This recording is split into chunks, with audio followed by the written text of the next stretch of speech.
하나님은 모세에게 내가 너를 세웠으면 나의 능력을 너에게 보이고 내 이름이 온 천하에 전파되게 하려 하였습니다.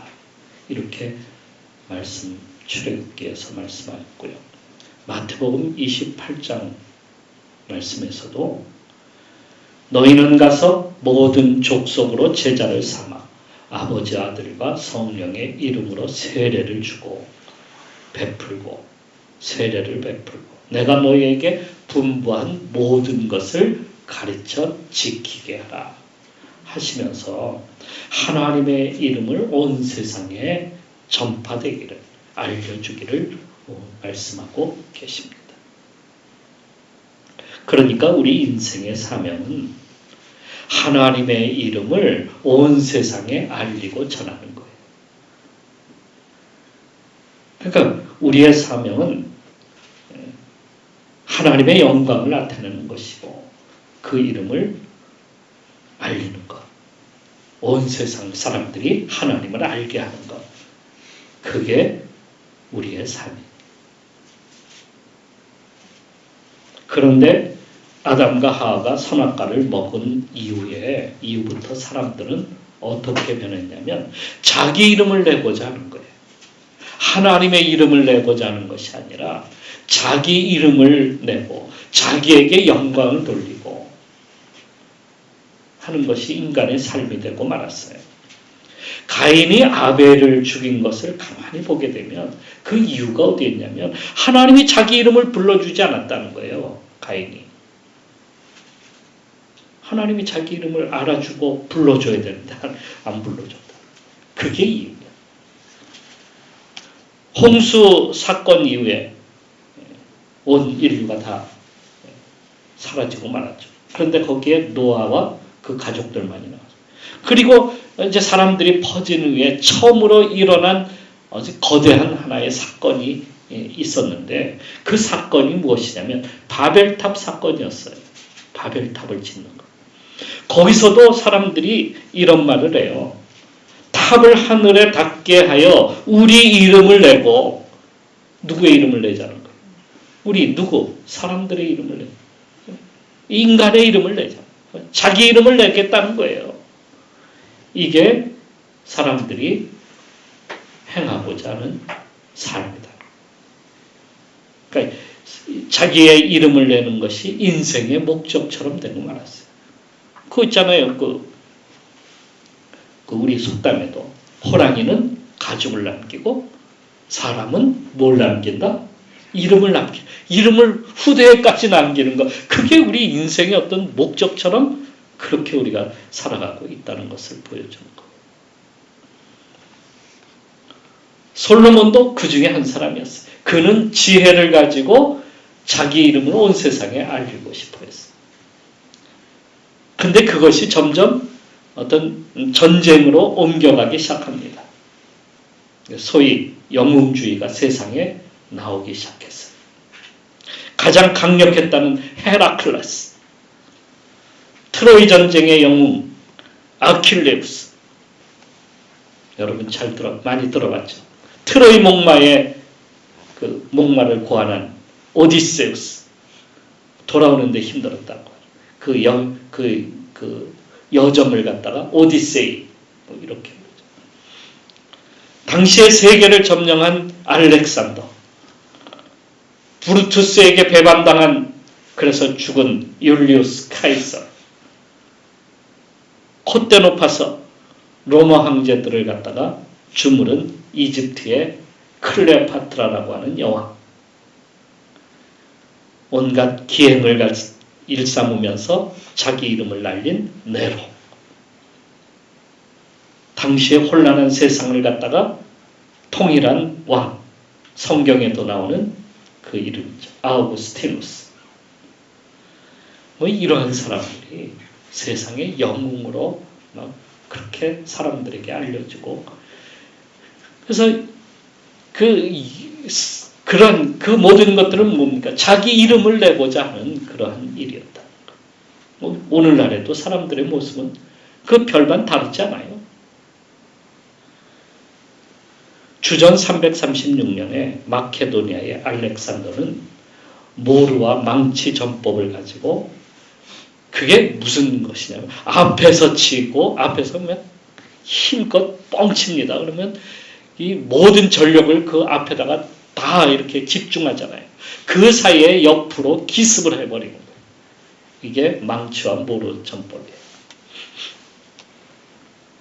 그러니까 모루로 치고 망치 옆으로 쳐들어간다 하는 그러한 전법인데 이걸 페르시아에 사용을 했는데 페르시아의 100만 대군이 3만 5천 명밖에 되지 않는 이 그 마케도니아 알렉산더 군대에게 완전히 전멸을 당하고 말았어요.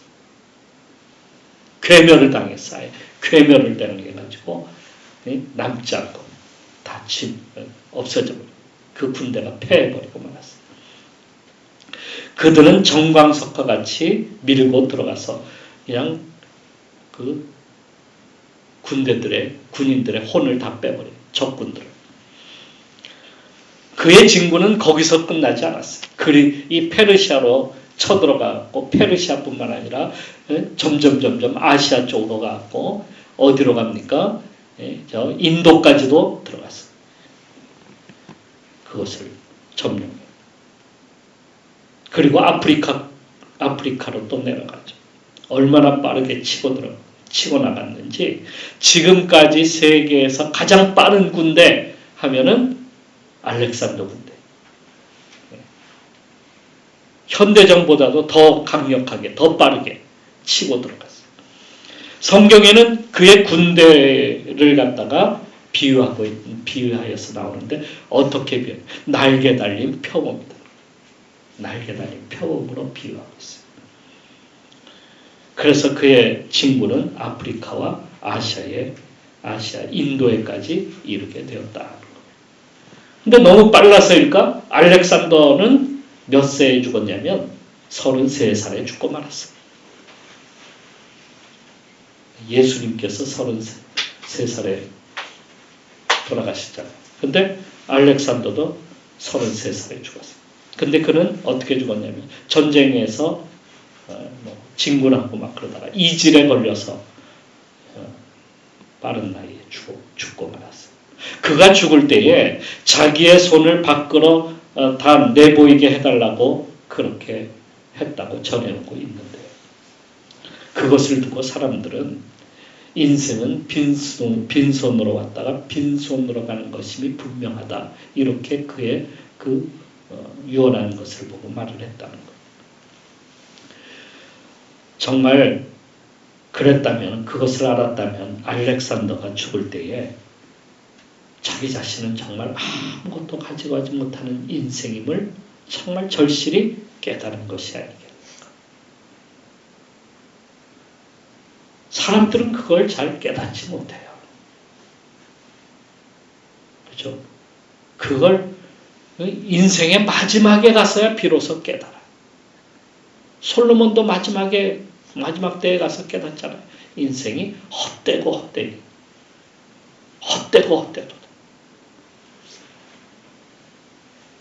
중요한 것은 우리가 죽는 순간 여러분 하나님의 저울 앞에 선다는 것을 우리는 알아야 합니다. 다니엘서 5장에 벨사살이라고 하는 그 바벨론의 왕이 나오게 됩니다.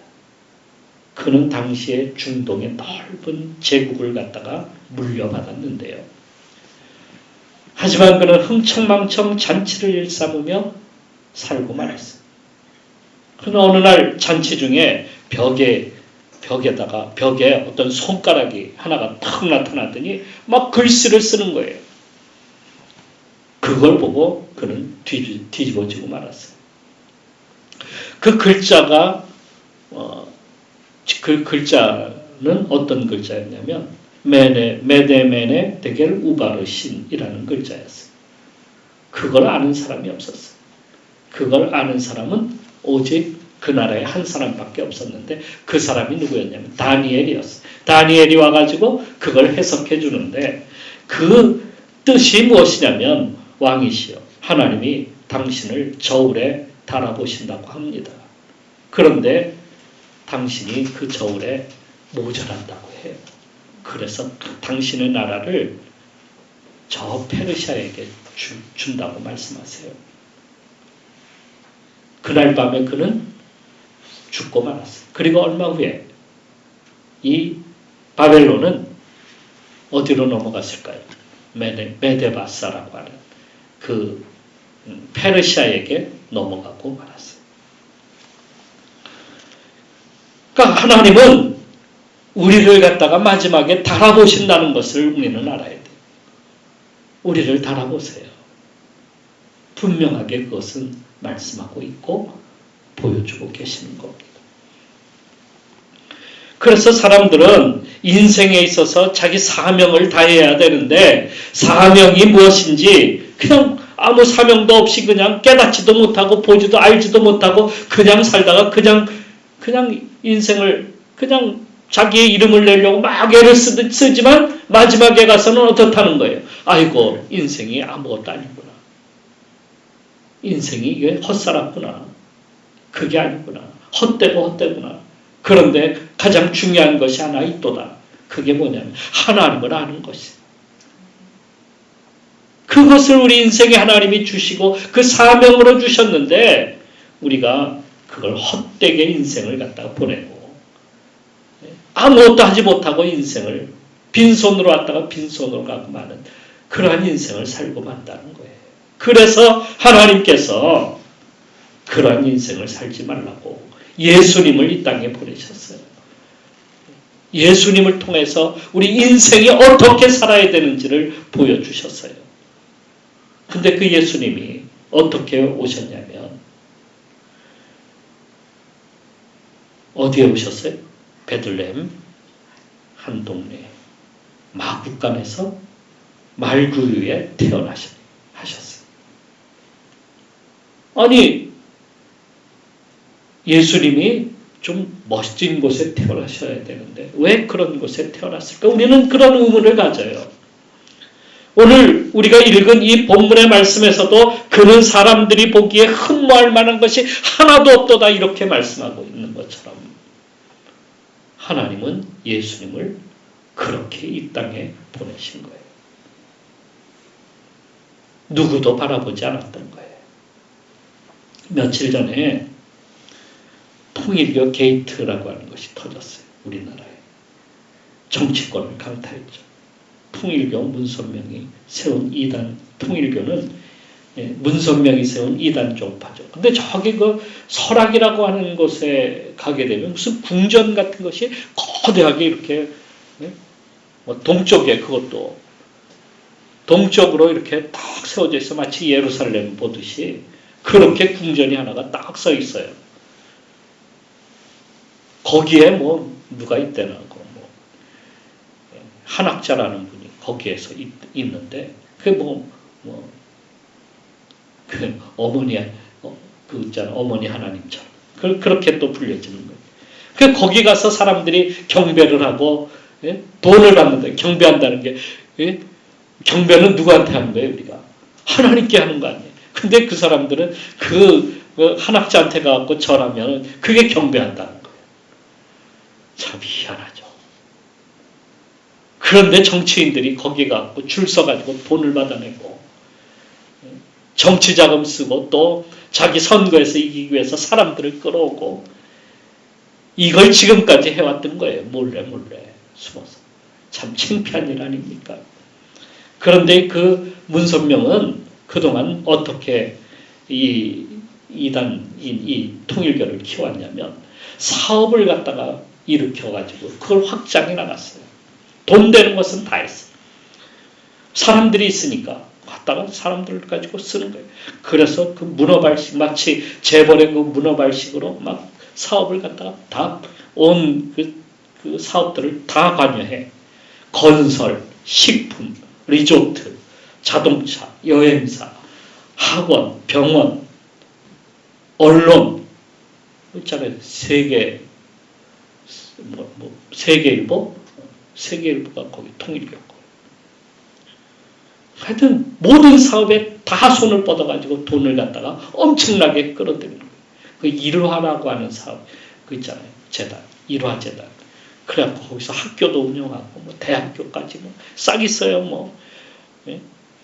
뭐 음악학교 거기도 운영하죠. 예? 선화 예술고 그런 거 있죠. 그래갖고 돈을 끌고 모았고 그 돈을 가지고 예? 정치인들에게 돈을 갖다가 뭐 포섭하는 거예요. 그래서 자신들이 이단이라는 색채를 갖다가 정치인들이 없애주기를 바라는 거예요. 그러니까 서로 예? 그렇게 해가지고 어떤 커넥션을 갖다가 만들어가는 거죠. 그러니까 정치인들은 그 돈을 받아서 권력을 챙기고 또 이 통일교는 그걸 통해서 이단이라는 색채를 없애고 더 확장시켜 나가는 그렇게 하다가 사단이 나고 만 거예요. 인간의 바벨탑이 무너지는 순간 우리는 그런 걸 보는 거예요. 얼마나 참 자기들의 이름을 갖다가 세상에 내려고 애를 쓰는 모습이 아주 너무도 잘 보여주고 있는 것 중에 하나입니다. 아기 예수님은 하나님의 아들로 세상에 태어나셨음에도 불구하고 누구도 돌아보지 않는 곳에 누구도 보지 않는 그러한 사람으로 태어나셨어요. 단지 그를 갖다가 처음에 와서 보고 경배한 사람들이 있었는데 그 사람들이 누구였냐면 들에서 양을 치는 목자들이에요. 그들이야말로 가장 열악한 환경 가운데서 일하는 일꾼들이에요. 노동자들이에요.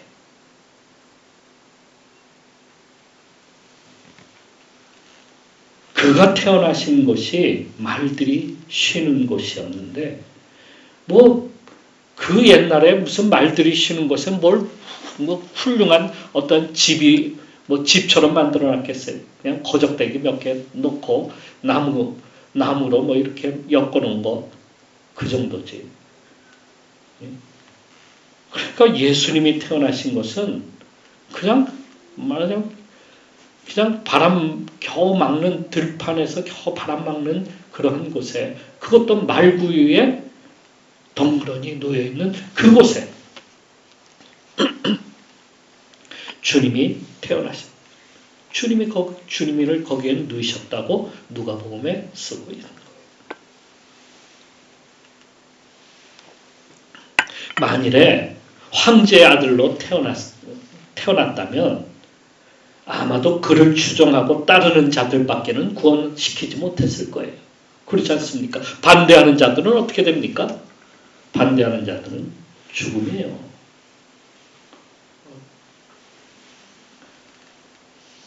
주님도 그렇게 말씀하셨어요. 내가 내 아버지께 구하여 지금 12군단 더 되는 천사를 보내시게 할 수 없는 줄을 너희들이 모르느냐? 그 주님이 얼마든지 그렇게 하실 수 있는 거예요. 만일에 주님이 왕으로 태어났다면 왕의 권세를 가지고 그렇게 했을 거 아니에요. 정치적인 그러한 왕으로 말이에요. 오늘날의 정치인들은 어떻습니까? 반대 세력을 어떻게든지 다 누르고 없애고 깨트려야 자기들이 권세를 잡고 권력을 잡고 하는 거 아닙니까? 그런데 예수님은 그러한 곳에 태어나지 않으셨다는 말씀이에요. 예수님이 유명한 법관의 아들로 태어나셨다면 오늘 우리는 매일같이 어떤 법조항을 갖다가 외우면서 그게 구원을 받는 거라고 외치고 있을 거예요. 주님은 법관으로 태어나지 않으셨어요. 그래서 법 하지 않으신다고요. 유명한 대학 교수로 태어나셨다고 하면 대학 교수의 아들로 태어났다고 한다면 오늘 우리는 교리 연구하느라고 매일같이 그거 교리를 가지고 싸울 거예요. 이게 맞느냐 틀리느냐 이거 가지고 연구하고 또 고치고 싸우고 이거 안 하겠습니까? 예수님은 대학 교수의 아들로도 태어난 것이 아니에요. 어떤 정치인이 천국에 가게 되었는데 거기서 예수님을 만났대요. 우리나라에 제발 우리나라를 갖다가 발전시킬 수 있는 천재적인 사람 3명만 보내달라고 졸랐어요. 그랬더니 예수님께서 3명을 골라서 보냈어요. 천재 3명. 어떤 사람이었냐면 아인슈타인, 또 퀴리 부인, 그리고 에디슨 골라서 3명을 보냈대요. 그런데 시간이 이제 한참이 지났는데 소식이 없는 거예요. 그때가 80년대였는데 80년대에 한국에 3사람을 보냈는데 아무 소식이 없다는 거. 그래서 천사를 보내서 뭐하냐 하고 찾아보라 했더니 아인슈타인을 만나게 됐어요. 천사가 와서. 그런데 아인슈타인이 대학에도 들어가지 못하고 빌빌거리면서 건설 현장에 나가서 노동을 하고 있다는 거예요. 아니 그 천재적인 머리를 가진 이 아인슈타인이 말이에요. 아니 왜 한국에서는 왜 저렇게 아무것도 못하고 빌빌거리면서 어디가 있다고 건설 현장에 나가서 노동을 하고 있는 거예요. 그래서 천사가 물어봤어요. 아니 당신은 지금 왜 여기서 있느냐 그랬더니 아인슈타인이 말하기를 한국에서는요 수학만 잘해가지고는요 대학 근처에도 못 가요. 그러더라고요. 그 당시에 그랬어요. 살기조차도 바쁘다는 거예요. 그래서 노동을 하면서 산다는 거예요. 이번엔 퀴리 부인을 찾아갔어요. 천사가 퀴리 부인을 찾아갔어요. 퀴리 부인은 시집갈 준비를 하고 있었어요. 그녀가 여기 와서 말을 하기를 뭐라고 대답하나요? 여기서는요, 한국에서는요, 여자가 대학교 잘 보내주지도 않아요, 여자를. 거기다가요, 여자들에게는 일거리를 주지도 않아요. 이렇게 말을 하더라는 거예요. 그래서 저는 그냥 시집이나 가서 살려고 합니다. 그래서 천사가 3번째 에디슨을 찾아갔어요. 에디슨은 뭐를 하고 있었을까요? 에디슨을 찾아간 곳이 어디였냐면 절간이었어요. 절간에 가서 뭐 하나 봤더니 율법전서를 외우고 있었어요. 열심히 법 공부를 하고 있는 거예요. 그래서 아니 당신은 지금 여기서 지금 뭐 발명을 하건 지금 해도 모자랄판인데 왜 여기 와서 이 법조항을 외우고 있느냐 했더니 이 에디슨이 뭐라고 대답했냐면 이 나라에서는요 발명을 해도요 특허를 내주지 않아가지고요 쓸모가 없어요. 그래서 특허를 내려면은요 그 관계법이 필요한데 그 관계법을 갖다가 열심히 공부해야 겨우 특허를 받을 수 있어요. 그래서 저는 법 공부를 하고 있는 중입니다.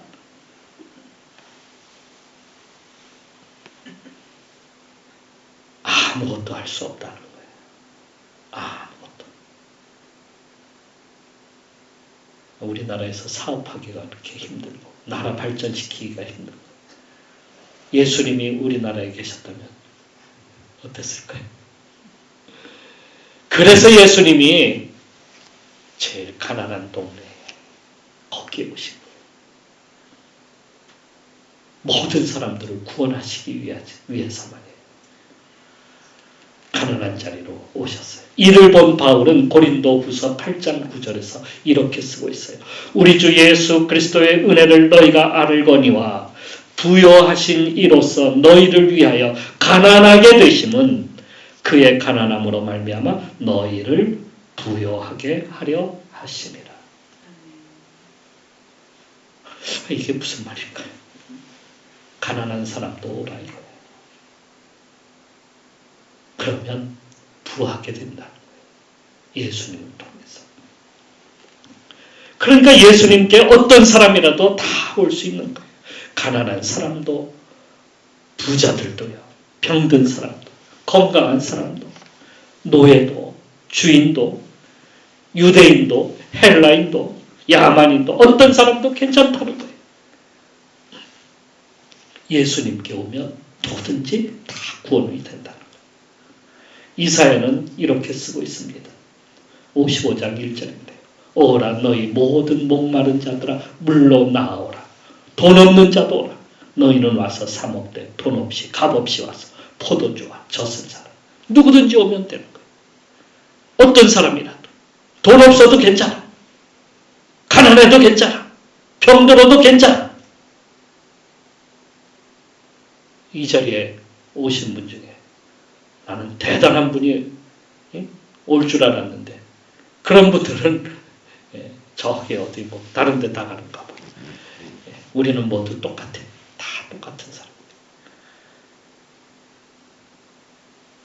누구든지 오면 어떤 사람인들이 오면 다 괜찮아요. 열려져 있는 것입니다. 그래서 교회는 열려져 있는 곳이에요. 누구든지 다 올 수 있어요.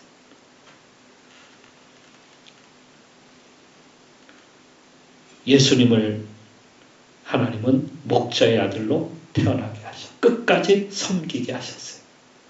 목수가 되었어요. 목수로. 예수님은 건축업자예요. 집을 짓는 사람. 그러니까 오늘날로 말하면 건축업자예요.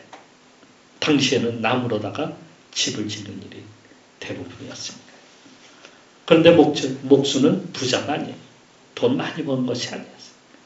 그냥 가난한 자들의 집을 짓는 거예요.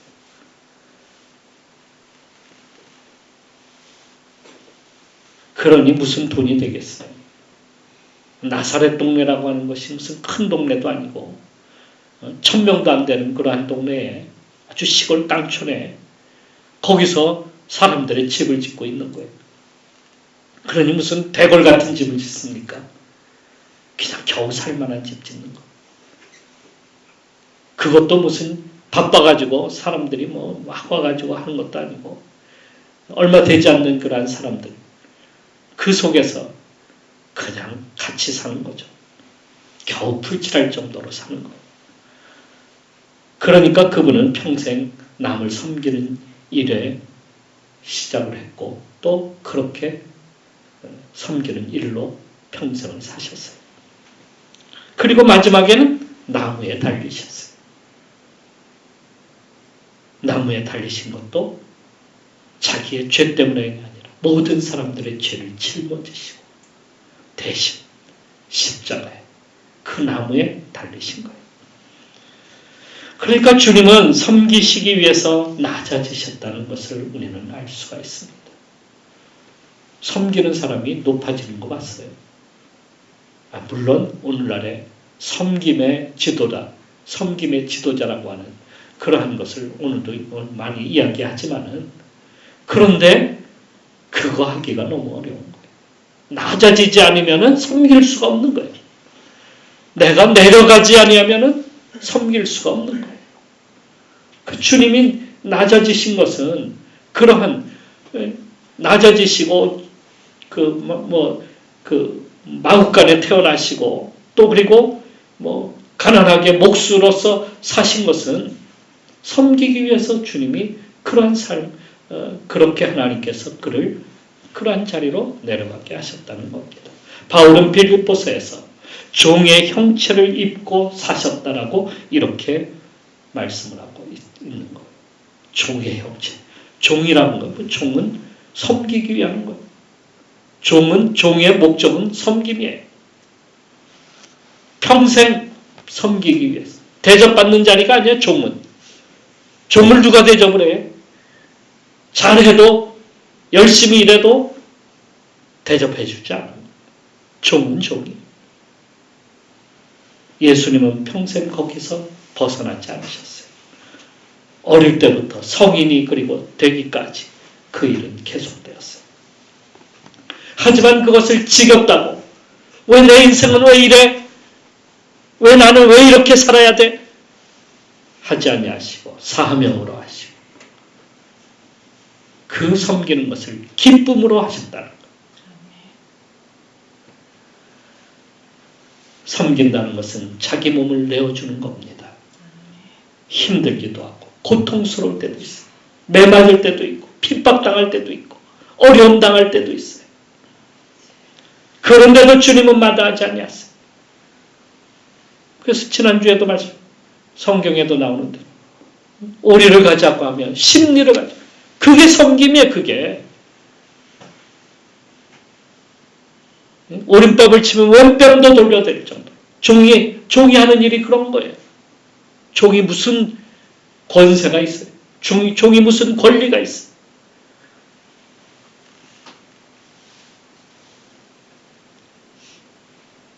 주님은 마다하지 않으셨어요. 죄인의 집이라는 세례의 집에 그래서 들어가실 수 있었고요. 냄새나는 병자들을 만져주실 수 있었고요. 몸이 흘러내리는 그 나병 환자들. 예? 여러분 그런 사람 본 적 있어요? 눈썹 없고 코도 없고 다 흘러내리고. 그 나병 환자들을 주님이 만져주셨어요. 고쳐주셨어요. 거린과 같은 자들을 안으시고 제자들의 발을 씻기시며 그들의 잔을 직접 따라 채우셨어요. 아니, 누가 발을 씻기고 누가 어떤 사람 어떤 선생이 발을 씻기고 그 병자들을 만져주시고 가난한 자들과 함께하는 삶을 누가 사냐? 가난하지 않으면 내려가지 않으면 그런 자리에 갈 수가 없는 거예요. 그리고 마지막엔 그 무거운 십자가를 지고 골고다 언덕을 오르시고 거기에 달리신 겁니다.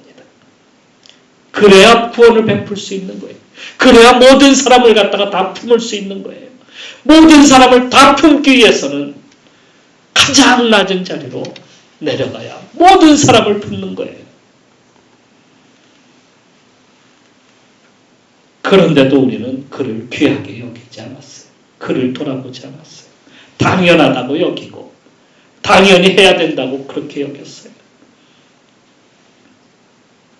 그럼에도 주님은 마다하지 아니하시고 오늘 우리를 그 자리에서 끌어올리셔서 구원하신 거예요.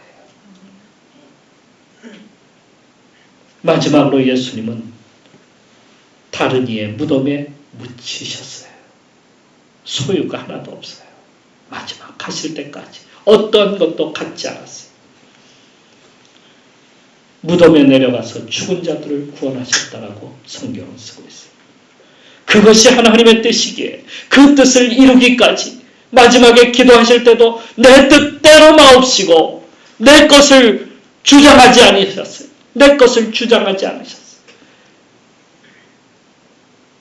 아버지의 뜻대로 되기를 원하는 아버지의 뜻을 구하고 내 주장을, 내 소유를 조금도 갖지 않으셨어요. 하나님께 복종하기를 원했어요. 그러므로 하나님 나라를 세우신 거예요. 그것이 하나님의 통치예요. 내 주장을 하는 것이 아니라 하나님의 뜻을 받아들이는 것. 그게 하나님의 통치를 이루는 거예요. 하나님의 나라가 임하는 거예요. 성지순례를 가면은요, 세 왕을 갖다가 만나게 된다. 세 왕. 성지순례에 세 곳을 방문하는데 첫 번째는 이집트의 피라미드. 그리고 이스라엘의 마사다. 저 사해 근처에 있는 사해에 있는 마사다 언덕. 그리고 예수님이 태어나신 베들레헴. 세 곳을 갔다. 피라미드는 뭐예요? 이집트의 왕의 무덤이에요. 아니, 왕의 무덤을 엄청난 그 피라미드 짓는. 역사가 그 헤로도투스에 의하면 2.5톤의 돌을 갖다가 230만 개를 갖다가 쌓아 올렸다. 그러면 얼마큼 올라요? 146m가 돼요. 높이가 146m. 아니, 무슨 왕의 무덤을 이렇게 크게 만드냐고. 그 돌들은 그 피라미드이 있는 카이로 근처에, 카이로 근처잖아요. 거기에 있는 것이 아니라 돌들은 어디서 가져왔냐면 거기로부터 1000km 떨어져 있는 아스완이라고 하는 곳에서 가지고 왔다는 거예요. 1000km 떨어져. 부산에서 저 함경북도, 우리나라 남쪽에서 제일 끝, 예? 북쪽까지, 거기까지 1000km 되는데 거기서부터 끌고 온 거예요. 어떻게 그게 불가사의예요. 어떻게 가져왔을까? 그거 돌 하나도 몇 톤이라고? 2.5톤. 2.5톤이 돼. 누가 들어? 그걸 뭐 들고 등에다 지고 와? 어떻게 차에다 싣고 와? 아니 차가 어딨어?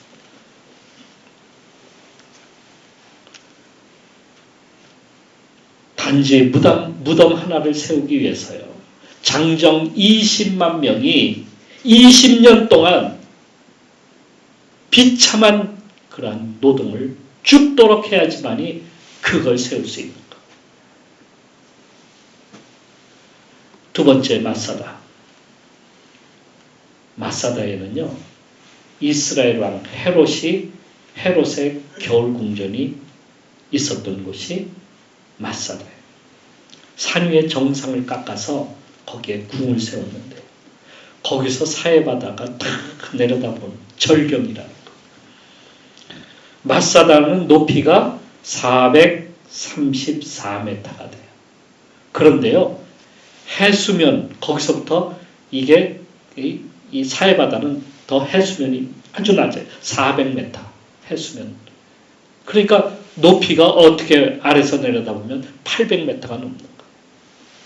그 높은 곳에 궁전을 세웠어요. 그러니까 거기는 무슨 뭐 살림이 우거진 것도 아니고 그냥 돌산이야.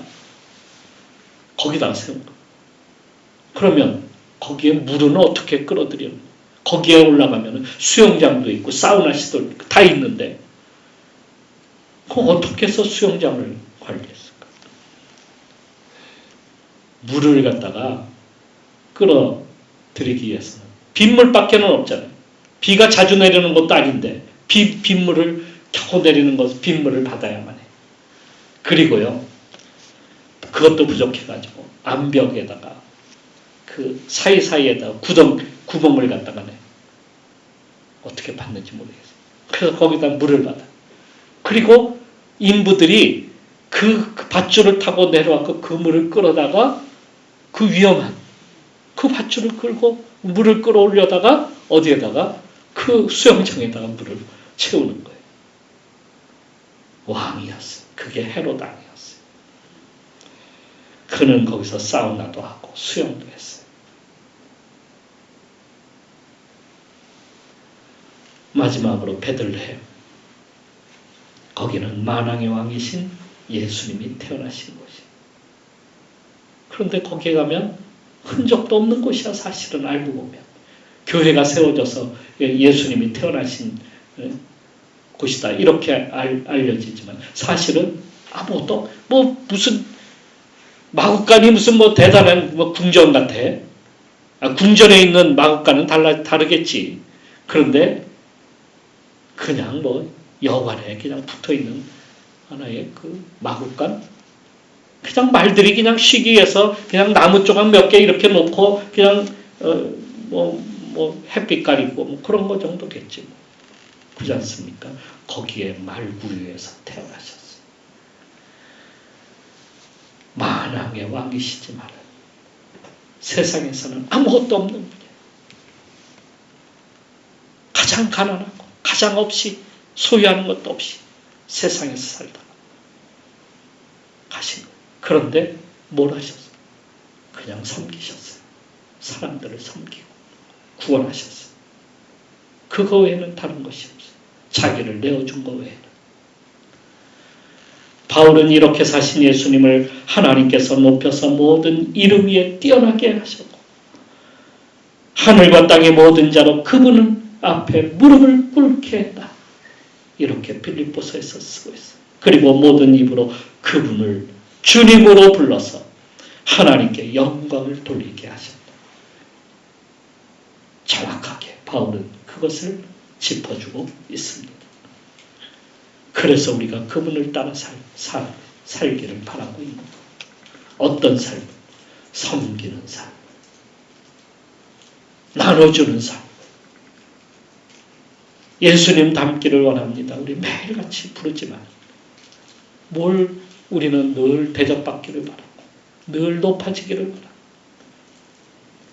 반대로 살기를 바라는 거예요. 예수님은 낮은 대로 내려가.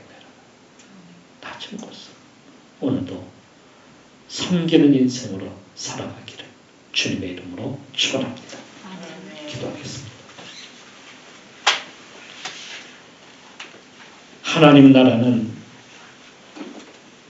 가난한 자가 복됩니다. 애통하는 자가 복이 있고 긍휼을 베푸는 자가 복이 있고요. 온유하게 사는 자가 복이 있고요. 목마르고 의를 위해서 찾고 애타는 자에게 복이 있고요. 정결하게 자신을 깨끗하게 하는 자가 복이 있고요. 화평을 위해서 일하는 자가 복이 있고요. 핍박을 받는 자가 복되다라고 하십니다. 한마디로 주님의 은혜를 받고 섬기는 자로 사는 사람이 복되다라는 것을 우리에게 알려주고 있습니다. 예수님은 그렇게 사신 분이십니다. 그걸 보여주시기 위해서 세상의 낮은 자리로 내려가셨어요. 모든 사람들을 섬기시기 위해서, 모든 사람들을 품기 위해서, 모든 사람들을 구원하시기 위해서 우리도 예수님을 닮는다, 닮아가야 한다 말을 많이 하고 있습니다. 그분의 인생은 섬기는 인생입니다. 그 인생을 닮아야 합니다. 주여, 저도 주님 닮기를 원합니다. 주님이 사신 인생 우리도 따라서 섬기는 삶, 나눠주는 삶, 그러한 믿음을 우리에게 주옵소서. 이 시간 우리 기도하며 나가도록 합시다.